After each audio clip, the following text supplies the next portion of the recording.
A'udhu billahi minash shaitanir rajim. Bismillahir rahmanir rahim. Assalatu wassalamu ala Muhammadin wa alihi tayyibin wa tahirin. Rabbi shrah li sadri wa yassir li amri wa hlul 'uqdatam min lisani yafqahu qawli. Rabbi zidni ilman. Assalamu alaikum. Today, inshallah, we will be doing part 2 of maintaining family relationships. And basically, what this topic is about is understanding the injunction for Sileh Rahmi in the Quran and covering practical aspects or practical ways to build family relationships. And today, inshallah, we will be doing part 2 of this topic, which is about managing difficult relationships. So just a brief review of part 1, which we did a few months ago now.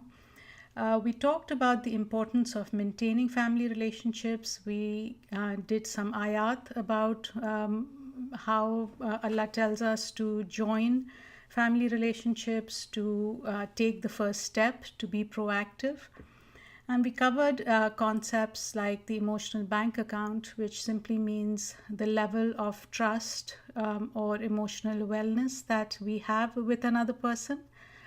And we talked about how when we do have a healthy emotional bank account with someone, we are more ready to forgive their little slips and overlook their shortcomings. Then we also looked at a little bit about how we form a grievance against someone, how we start to form resentments against us, against somebody else. And we also talked about how that can impact us. We covered some benefits of maintaining family relationships.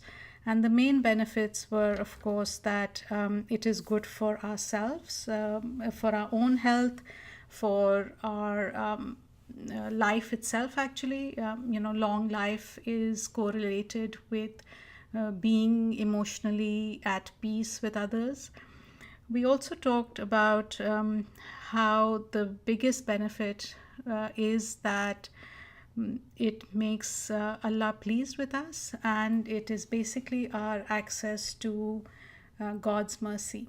And those were the main reasons why it is important that we work towards creating healthy family relationships and mending our relationships with those whom we may have an issue with, and working, being proactive and maintaining family relationships. And lastly, we also talked about how when we are at peace with someone and we lose them, we will definitely grieve, but it will be a pure form of grief which is not unhealthy, as opposed to if we have issues with someone, it is more likely that we will have what is called complicated grief. We may have a lot of regrets that we didn't appreciate them while they were living, that we didn't make more of an effort to mend relationships with them. So one of the main points about living a regret-free life and being at peace here in this world is to be at peace with those around us and not to hold grudges or resentments. So today, inshallah, we will look at how we manage the little hurts and upsets that will inevitably come our way. That is part of life.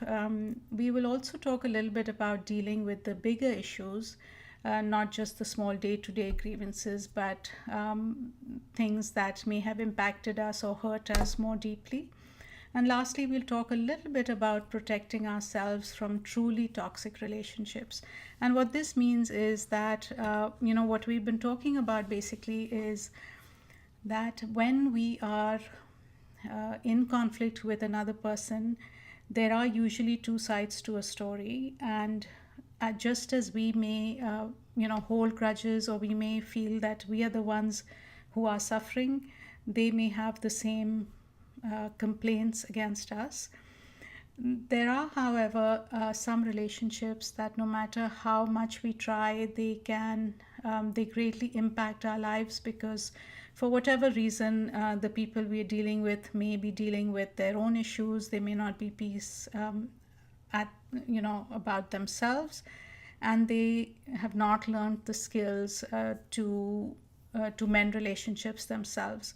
And at that point, once we have done our best, we can actually take some steps to protect ourselves from being emotionally or sometimes even other ways compromising ourselves and our safety. So we will inshallah look at a little bit about that as well. So we talked about the fact that when something happens, we interpret it in a certain way, and then we may get hurt, we may get upset, and we interpret it in a way that makes the other person wrong, and we make ourselves, we basically tell ourselves a story of being a victim. So this can happen, for any number of little and big things. So for example, if you hear that a friend of yours had a gathering at their place and you were not included, although people around you and people that you had in common, whether they were friends or family, were invited and you were not. This is a very common situation that may happen to a number of us, and it can lead us to feel upset. And the way, many of us may react to that is by having an interpretation that makes the other person wrong and ourselves the victims. And we talked a little bit about how what happens to us is outside our control, but how we interpret any event is definitely up to us. So in a situation like that, we have two options. The first option is to actually acknowledge the hurt. Acknowledging the hurt simply means that you get in touch with the fact, in your own feelings, to understand that this is something that has upset you. This is actually quite important because often what happens is that when we are upset or hurt, instead of recognizing that this is something, it's my issue, it's probably hurt me because of my own life experiences, we make the other person wrong and go straight to a feeling of anger. And by actually acknowledging the hurt, so for example, if I have been left out of a gathering, if I acknowledge the fact that it has hurt me because I may have had a history of feeling left out, or I may actually have a memory which comes up of being treated in this way when I'm not feeling included, when I do not feel part of the group. Once I recognize this, and once I acknowledge that this is what has actually hurt me, I really begin to recognize that this is my issue and not the other person's. So the other person may have done whatever they may have done. So the fact of the matter might be that they had a gathering and for whatever reason, which I do not know, they did not include me. Now, once I begin to recognize that those are the facts, and how it's making me feel, or the fact that it has upset me to the extent that it has really to do with my own emotional vulnerabilities, with my own history and my own past, I can begin to make some inroads into not holding this as a grievance against the other person. So, we have a lot of hadiths. For example, there is a hadith from Imam Muhammad Baqir alayhi salam which says, "Blessings be on him whose own flaws prevent him from finding fault with his believing brothers." And Imam Ali alayhi salam said, "The greatest defect is that one should criticize others from the same defects present in oneself." Now, even if we don't consider a little thing like having a gathering and not being included as a defect, we can certainly apply these hadiths to this situation, in that when we recognize that whatever happens to us is, might be a matter of fact, but how we interpret that really has to do with our own histories. And what happens is that that once, instead of looking at how this is impacting me is my own situation, if we begin to look at others and hold them responsible for making us feel a certain way, we actually feel really disempowered, because there is nothing we can do about how people are going to behave or treat us. We only really have control over how we can react to that. So, again, going back to what is the first option, it is to acknowledge the hurt and to really allow ourselves to feel it, to feel the hurt, because until we don't acknowledge and accept, our feelings, it is extremely difficult to move beyond them, because our energies, our emotional energies, are being spent in trying to resist and trying to avoid, trying to suppress how we're feeling. So if we are compassionate towards ourselves and simply recognize that this is how I'm feeling, and even if I don't recognize where it's coming from, simply being in touch with the fact that it has upset me, it has hurt me, it really can shift the focus from blaming the other person to giving yourself compassion. It does not mean that you are going to act on that feeling. It simply means you're going to acknowledge that that's where you are at that point. The next step is to practice the 70 excuses as has been taught to us by the Prophet sallallahu alaihi wasallam.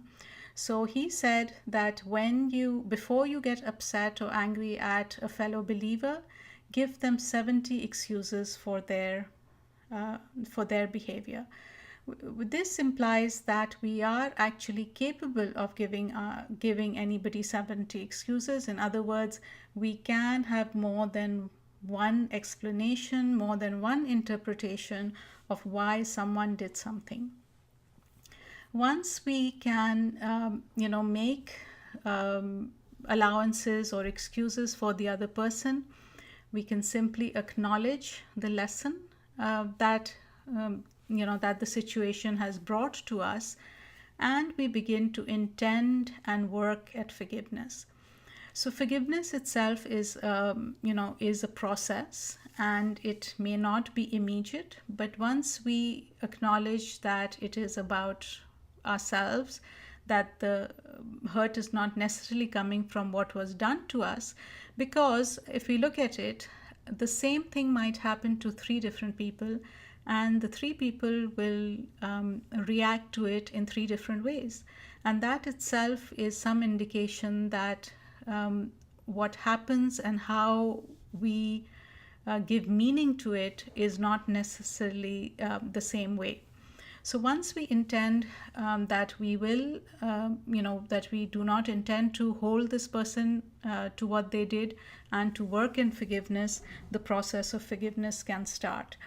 Once we get into the habit of doing this process, every time we get upset, we simply acknowledge how we are feeling. We give the person what is called the benefit of the doubt, or in other words, to give their behavior many different interpretations. We can begin to be present to not holding grudges in the first place, because forgiveness, like anything else, is a matter of practice. In other words, the more we do it, the more first we understand the process, and the more we practice it, the easier it tends to get.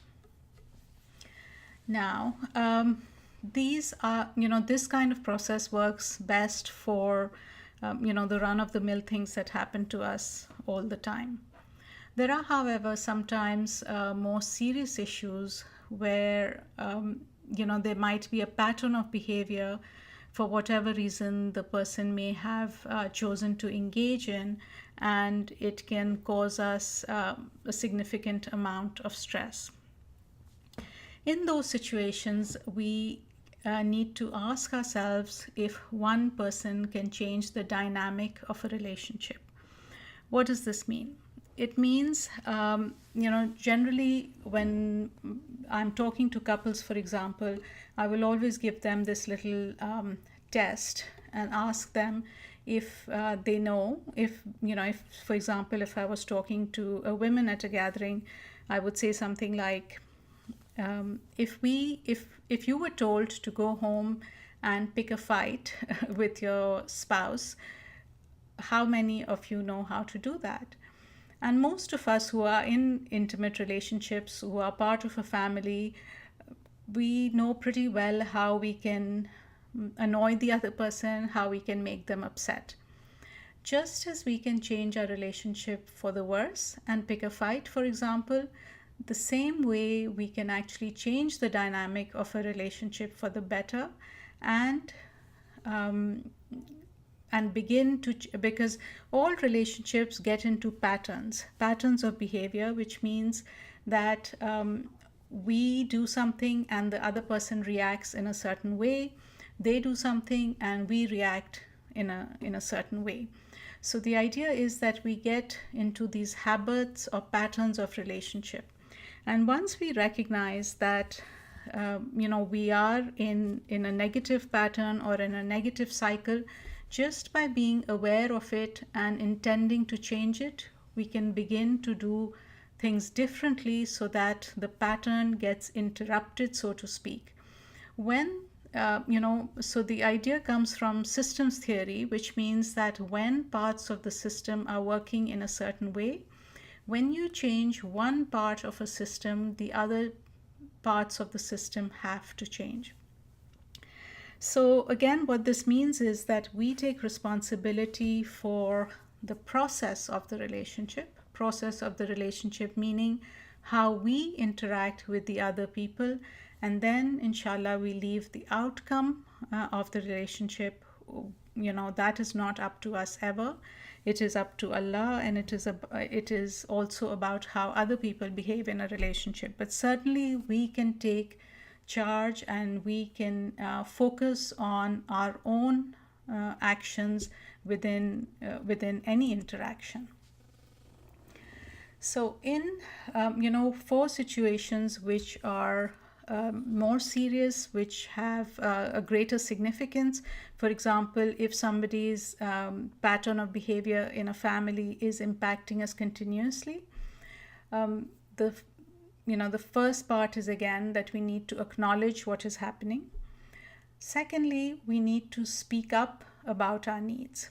So instead of making the person wrong, we acknowledge what is happening and then inform the other person in the best possible way of how their behavior is impacting us. So this is about taking action and making sure that we don't become complicit in being oppressed, for example. So if, say, for example, if a member of the family is continuously late, and because of their behavior is impacting us and other members of the family. So instead of grumbling or criticizing them, or just being almost resigned to being a victim of their behavior, we can actually speak up about what we need and then take the necessary action. So let's see what the Quran tells us about dealing with difficult people. The first ayah that we are looking at is ayah 34 of chapter 41, where Allah says, "And not alike are the good and the evil. Repel evil with what is best, when lo, between whom you was enmity would be as if he were a warm friend." So what this ayah is telling us is, even if somebody is behaving badly, we should not react with the same level of behavior that the other person is displaying. What this ayat is telling us, that if we were to continuously behave in a way that is in line with our own value system rather than in reaction to what the other person is doing, that is the best way to resolve a relationship. Because when somebody is misbehaving in a relationship and you respond or you react with the same level of negativity, that interaction can never lead to good. That is the time in relationships when there is escalation, when there is criticism, when there are huge withdrawals from the emotional bank account that we were talking about last time. So, if one person at least can maintain some level of self awareness, self regulation, that is our best chance to get a relationship back on track as soon as possible, because conflict is a fact of life. When you are in a relationship, whether it is with a spouse, with grown children, or in an extended family, it is normal to have disagreements, to have behaviors which will annoy other members of the family. And when we are able to maintain our own composure when somebody else is losing theirs, that is the time when we can actually change the track of a relationship to a more positive one and minimize the damage that can happen. So this is a beautiful quote from John Kabat-Zinn, and he says, when one person is in an adversarial relationship takes responsibility for relating differently, so in other words, being self-aware and focusing on our own circle of control and refusing to react to what the other person is saying. So he goes on to say the entire dynamic of the relationship changes, even if the other person is completely unwilling to engage in this way. So this goes exactly to what we were talking about, that just as one person can derail a relationship if the other person responds like with like, one person can also get the relationship back on track if they refuse to engage in the same level of negativity as the other person is engaging in.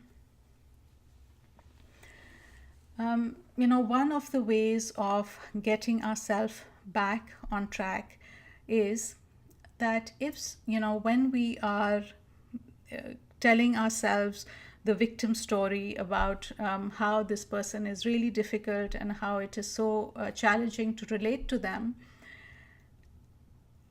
imagine that a friend of yours came to you and was telling you the same story that you are telling yourself.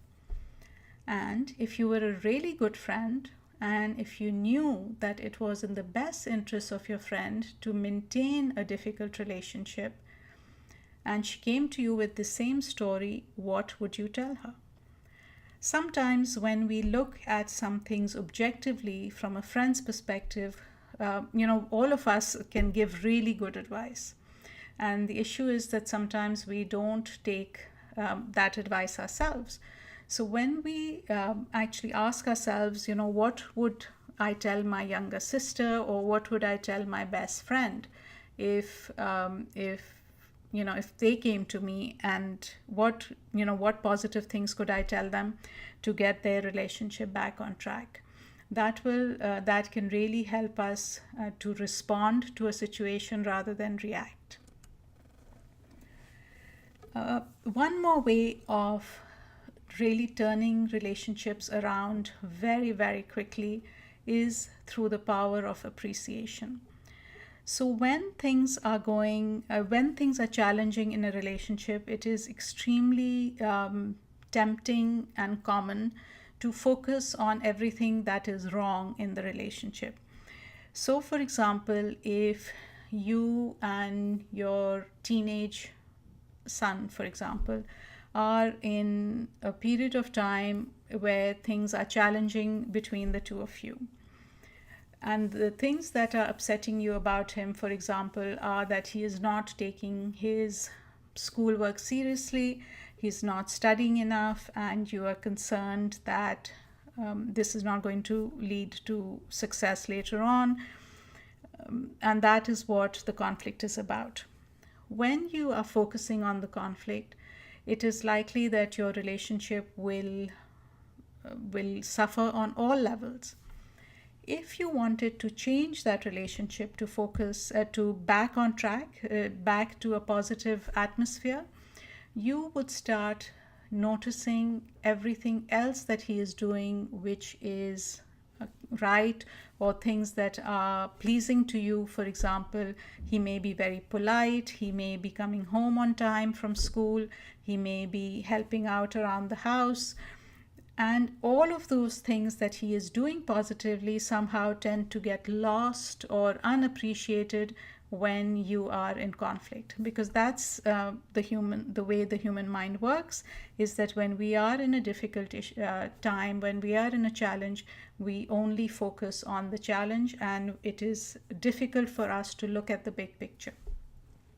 When we are aware of this, and we intentionally start looking at the big picture, and we look at all the things that are going right in the relationship, and we begin to voice our appreciation for those things, those that is the quickest way to turn around a difficult relationship. Now, just a word on appreciation. It is very tempting to, for example, tell this young man that thank you for taking out the garbage, and it would be really good if you spend some more time working on your math. And that is not true appreciation. And if we give appreciation in those ways, then family members tend to tune us out. Every time we give them appreciation, they are looking for the but. So it is a really good idea, when we are expressing our appreciation to our family members, we do it in a clean way. In other words, we do not follow it up with a but or an and. This does not mean that you are not cognizant, or you don't recognize the fact that there are some issues and challenges that that person needs to look at. It simply means that you are looking at the full picture, that you still appreciate them for the things that are going right.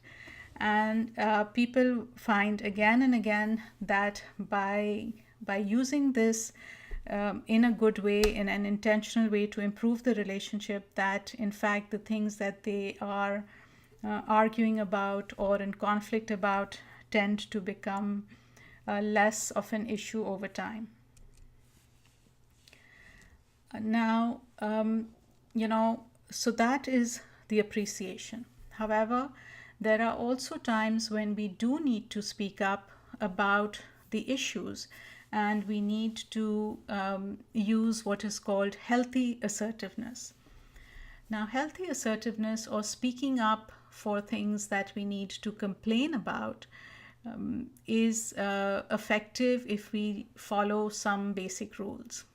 First of all, we need to know what our aim is, and we need to stay focused on the prize. Focused on the prize means that we are appreciative of the relationship, and we want to improve the relationship, not lose it. This means that we are going to have to edit what we say. We are going to not say it from a place of ego, or to make the other person wrong, or to be right. But in fact, we are going to relate to the other person with compassion and love. And we are going to be communicating with others for our own needs, not to force our own agenda on them, but focus on how their behavior is impacting us.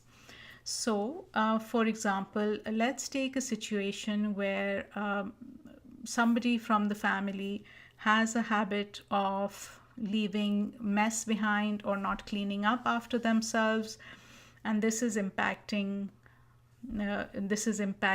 my life, because obviously when I come home from work, for example, I have to clean up after them, and it stops me from getting on with other things that I need to do. So in a situation like this, I would again stay focused on on one situation at a time. I will not attempt to change everything about the person. Um, I will not kitchen sink. In other words, I won't bring up other issues. I will be focused on the fact that I need a clean house, and I will be speaking from my how it's impacting me rather than focusing on the other person, that you are lazy or disrespectful or inconsiderate. Because when I speak like that, it will be extremely hard for anyone to hear me in a non defensive way. So, for example, a good way to bring up a complaint about cleanliness or order in the house would be in a formula which is called XYZ. So, when X happens, I feel Y because I need Z. So, in other words, when I come home from work and I see the living room in a disarray, I feel frustrated because I need to, I need order in order to get dinner ready, or in order to get on with my day, I need order in the house. So the idea is that when I am speaking what I need, it is very difficult for people to argue about that because I'm speaking for myself. When I start mind reading or blaming or criticizing, it's extremely easy for the other person to get defensive, and in a situation like that, the communication is going to go down. Following from that, it's a good idea to focus on from now and in the future.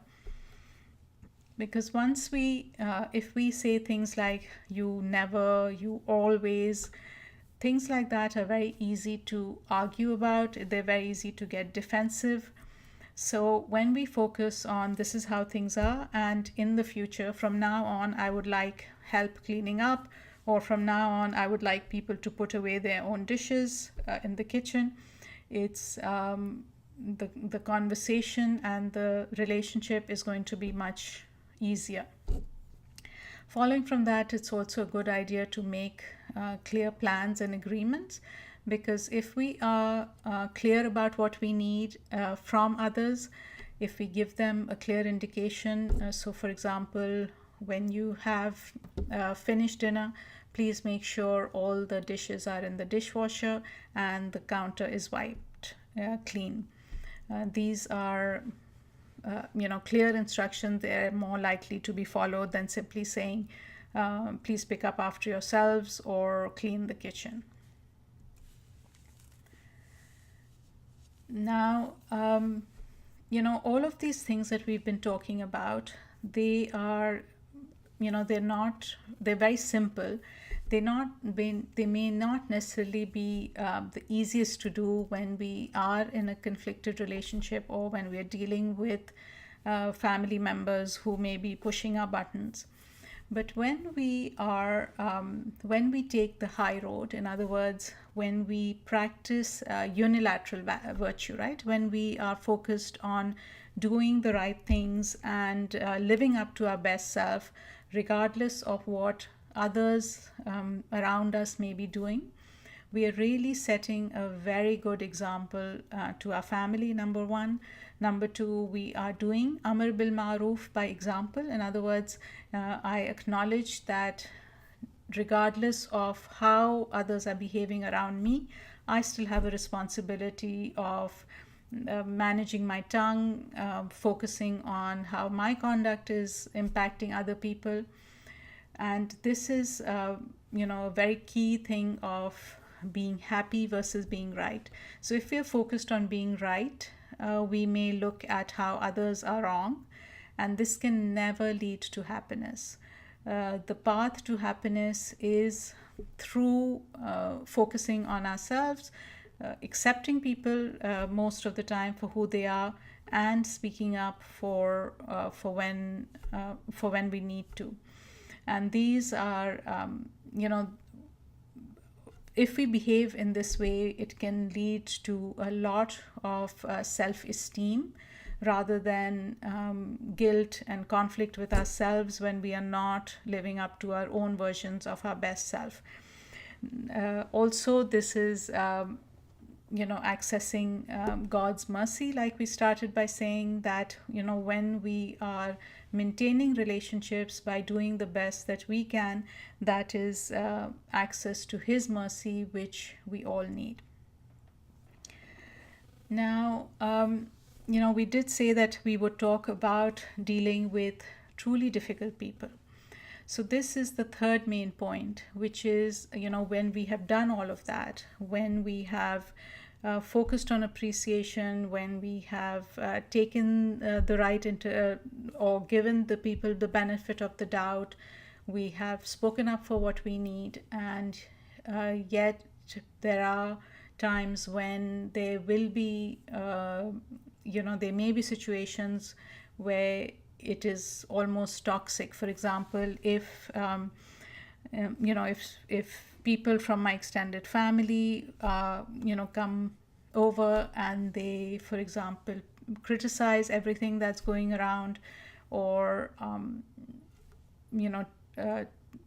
they may be talking, they may say one thing to one member of the family, or say something to the other member of the family, creating conflict.